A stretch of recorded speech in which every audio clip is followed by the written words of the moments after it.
পুরাণ অনুসারে দ্বারকার কৃষ্ণই পুরীতে জগন্নাথ দেব হিসেবে বিরাজ করছেন।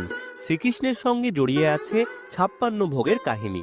জগন্নাথ কৃষ্ণেরই এক রূপ বলে তাকেও ৫৬ ভোগ নিবেদন করা হয়। পুরাণ অনুযায়ী গোকুলে মা যশোদা বালক কৃষ্ণকে ৮ প্রহর খেতে দিতেন। একবার ইন্দ্রের রোষে মহাপ্রলয়ের মুখে পড়ে গোকুলবাসী। সেই সময় জীবকুলকে রক্ষা করতে শ্রীকৃষ্ণ কনিষ্ঠ আঙুলে গিরি গোবর্ধনকে তুলে ধরেন। সেই পাহাড়ের তলায় আশ্রয় নেয় গোকুলের মানুষ, পশু পাখি সকলে। ৭ দিন ওইভাবেই ছিলেন তিনি। সেই ৭ দিন অন্ন জলহীন ছিলেন শ্রীকৃষ্ণ। পুত্রকে অনাহারে দেখে খুব কেঁদেছিলেন যশোদা।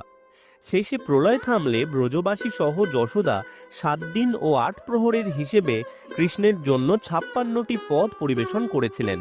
সেই থেকেই নারায়ণের ৫৬ ভোগ চলে আসছে। বলা হয় শ্রী বিষ্ণু মর্তে এসে তার ৪ ধাম পরিভ্রমণ করেন।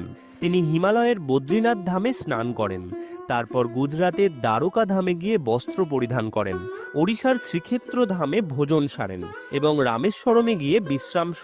পুরীধামে যেহেতু বিষ্ণু জগন্নাথ রূপে আহার নেন, তাই সেখানেই তাকে ৫৬ ভোগ নিবেদন করা হয়।